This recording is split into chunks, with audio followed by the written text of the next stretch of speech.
بسم اللہ الرحمن الرحیم نحمده ونصلی علی رسوله الکریم اما بعد۔ سورہ انفطار سے سورہ لیل تک آج تراویح کے اندر قرآن کا یہ حصہ تلاوت کیا گیا۔ سورہ انفطار میں اللہ رب العزت نے قیامت کے وقت جو حالات پیش آئیں گے اس کو بیان فرمایا، اور پھر اس کے بعد ارشاد فرمایا علمت نفس ما قدمت وآخرت، کہ ہر انسان اس دن جان لے گا کہ اس نے کیا آگے بھیجا تھا اور کیا دنیا میں پیچھے چھوڑ کر آیا ہے۔ اور پھر اس کے بعد اللہ رب العزت نے انسان سے خطاب کیا ہے، بہت ہی پیارے انداز میں سمجھایا، پوچھا اور ارشاد فرمایا یا ایھا الانسان ما غرک بربک الکریم، کہ اے انسان تجھ کو تیرے کریم رب سے کس چیز نے دھوکے میں ڈال رکھا ہے۔ تیرا رب کون ہے؟ الذی خلقک فسواک فعدلک، جس نے تجھے پیدا کیا اور صحیح انداز میں پیدا کیا، تیری صورت کو اچھے انداز میں ڈھالا۔ پھر اس کے بعد اللہ رب العزت نے ارشاد فرمایا کہ انسان دنیا کے اندر جو بھی اعمال کر رہا ہے ہم تو اسے دیکھ ہی رہے ہیں اور ہمیں تو پتہ ہی ہے، لیکن اللہ رب العزت نے چونکہ دنیا کا نظام اسباب پر بنایا ہے، اس لیے اللہ نے گواہوں کو بھی مقرر کر دیا ہے، اور کرامن کاتبین، دو فرشتے ہر انسان کے ساتھ موجود ہیں جو نیکی اور برائی لکھ رہے ہیں۔ اس کے بعد اللہ نے ارشاد فرمایا کہ جو نیک لوگ ہیں ان الابرار لفی نعیم، وہ نعمتوں میں ہوں گے، وان الفجار لفی جحیم، اور جو فاسق اور فاجر ہیں وہ جہنم کے اندر داخل ہوں گے۔ اس کے بعد سورہ تطفیف ہے۔ اس سورت کے آغاز میں اللہ رب العزت نے ایک برائی کا تذکرہ فرمایا اور ارشاد فرمایا ویل للمطففین، تباہی اور بربادی ہے ناپ تول میں کمی کرنے والوں کے لیے۔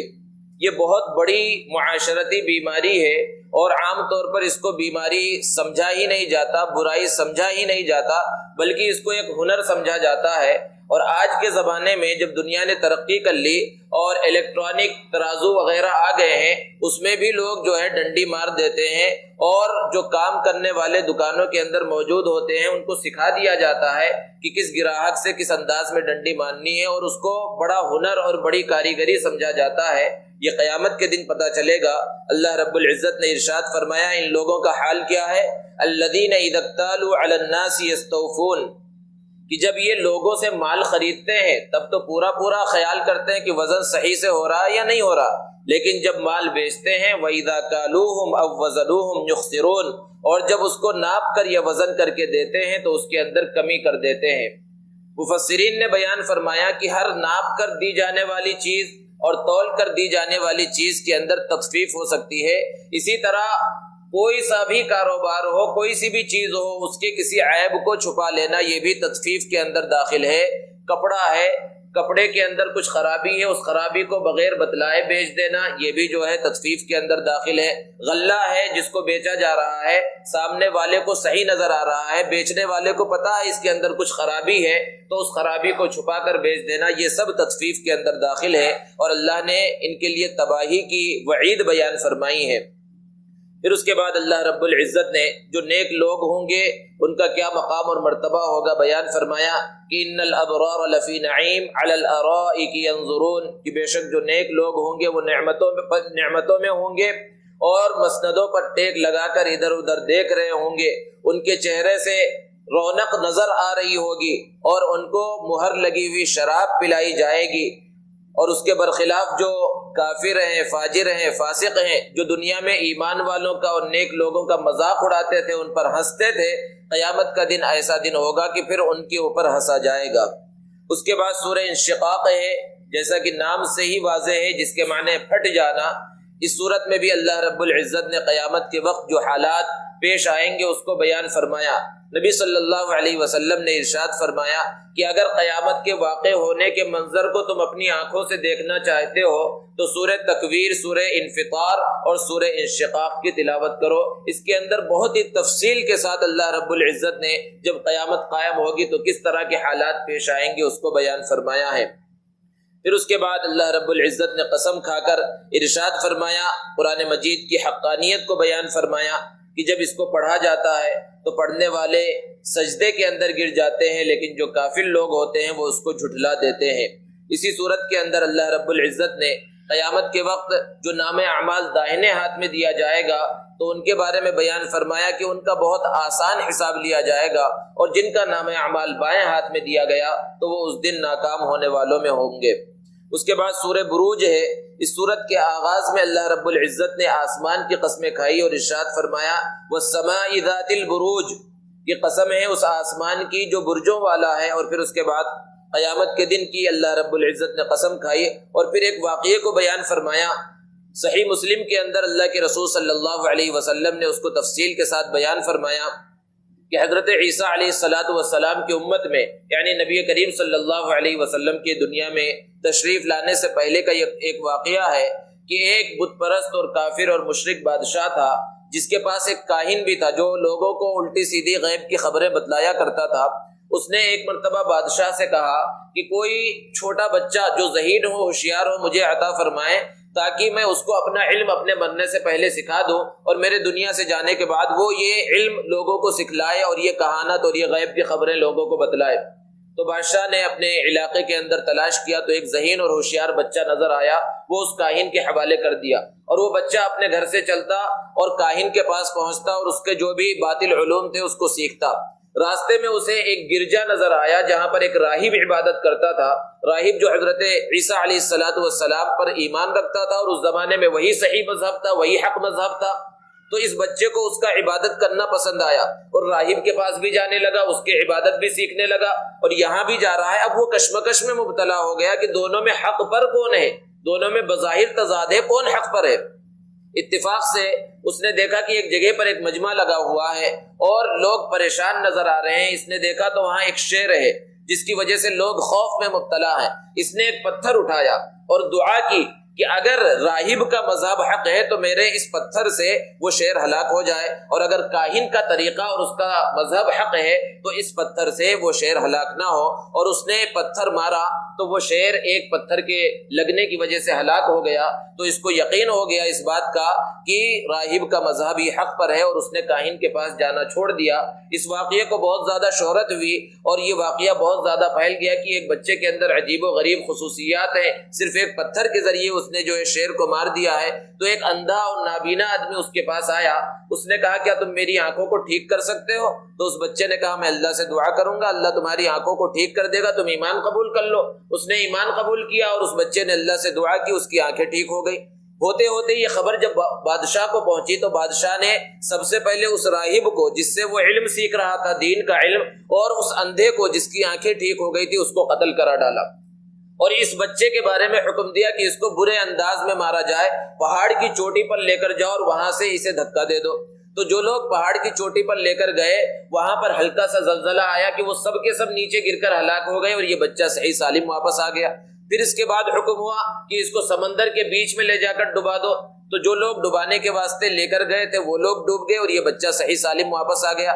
تو بادشاہ بہت پریشان ہوا، تو بچے نے کہا کہ اگر تم مجھے مارنا ہی چاہتے ہو تو ایک ہی طریقہ ہے مارنے کا کہ بسم اللہ پڑھ کر جو ہے تم مجھ پر تیر چلاؤ تو میں مر جاؤں گا۔ تو بادشاہ نے اسی طرح کیا، بسم اللہ پڑھ کر اس کے اوپر جب تیر مارا گیا تو وہ بچہ شہید ہو گیا۔ بہت بڑا مجمع موجود تھا، جب لوگوں نے اس بچے کو شہید ہوتے ہوئے دیکھا تو سب نے کلمہ طیبہ پڑھ لیا اور سب نے کہا کہ ہم وہی ایمان کا اقرار کرتے ہیں جو ایمان اس بچے کے اندر تھا۔ اب بادشاہ تو بڑا پریشان ہوا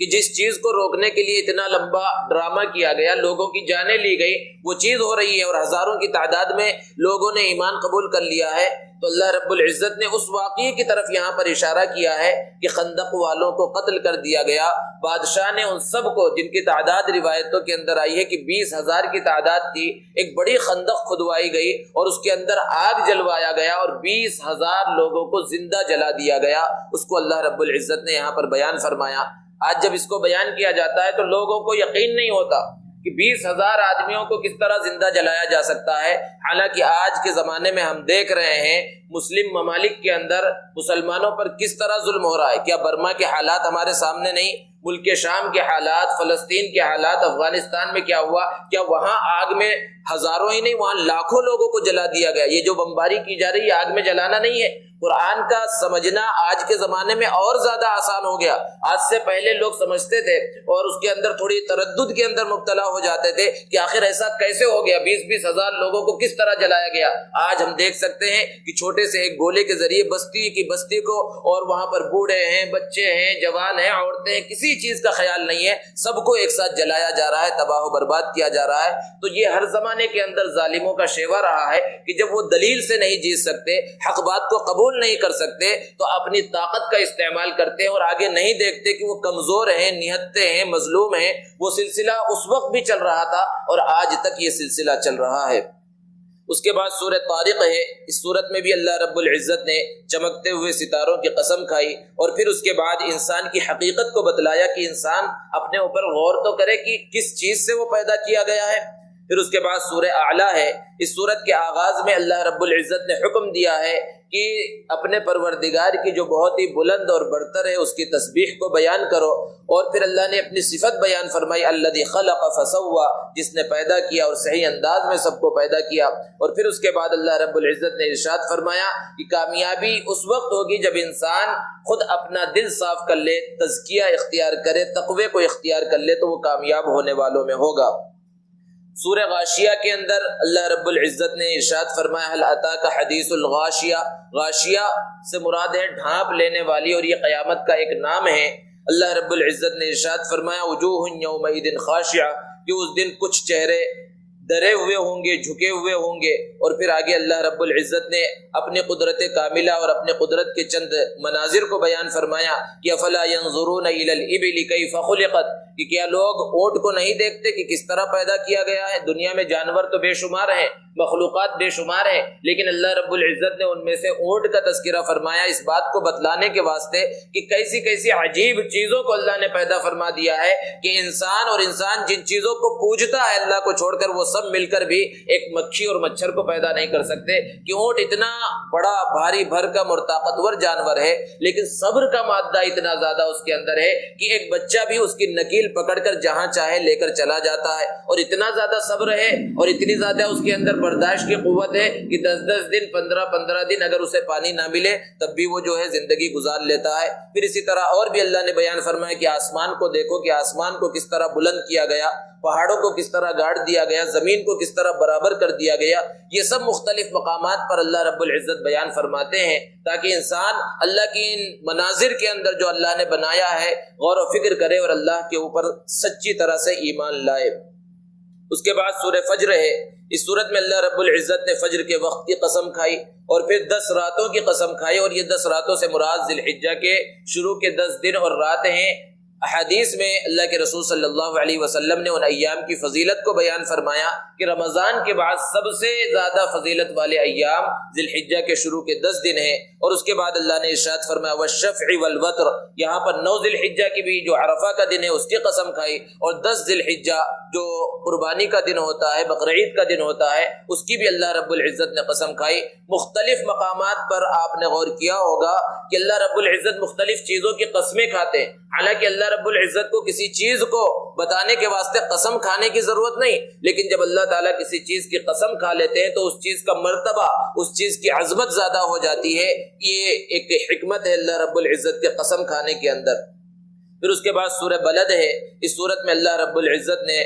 بلد حرام یعنی مکہ المکرمہ کی قسم کھائی ہے اس کی عظمت کو بتانے کے واسطے، اور پھر اسی انداز میں جس طرح سورہ غاشیہ کے اندر اللہ رب العزت نے سوال کیا تھا، یہاں بھی سوال کیا الم نجعل له عینین، کیا ہم نے انسان کی 2 آنکھیں نہیں بنائی، ولسانا وشفتین، کیا ہم نے انسان کی ایک زبان اور 2 ہونٹ نہیں بنائے۔ یہ انداز ہے اللہ رب العزت کا مختلف مقامات پر سوال کرنے کا تاکہ انسان غور و فکر کرے۔ پھر اس کے بعد سورہ شمس ہے جس کے اندر اللہ نے سورج کی قسم کھائی ہے۔ پھر اس کے بعد سورہ لیل ہے جس کے اندر اللہ رب العزت نے رات کی قسم کھائی، اور پھر اس کے بعد اپنے قدرت کاملہ کا تذکرہ فرمایا۔ اور سورہ لیل کے اندر اللہ رب العزت نے ارشاد فرمایا کہ لوگوں میں مختلف طرح کے لوگ ہیں، کچھ وہ ہیں جو بخیل ہیں، خرچ کرنا ہی نہیں چاہتے، ایسے نیک اور اچھی جگہ پر بھی نہیں خرچ کرتے، اور کچھ وہ ہیں جو غنی ہیں، اچھی جگہوں پر خرچ کرتے ہیں، اور خاص طور پر سیدنا ابو بکر صدیق رضی اللہ تعالی عنہ کا یہاں پر تذکرہ کیا گیا کہ الذی یؤتی مالہ یتزکا وما لأحد عنده من نعمت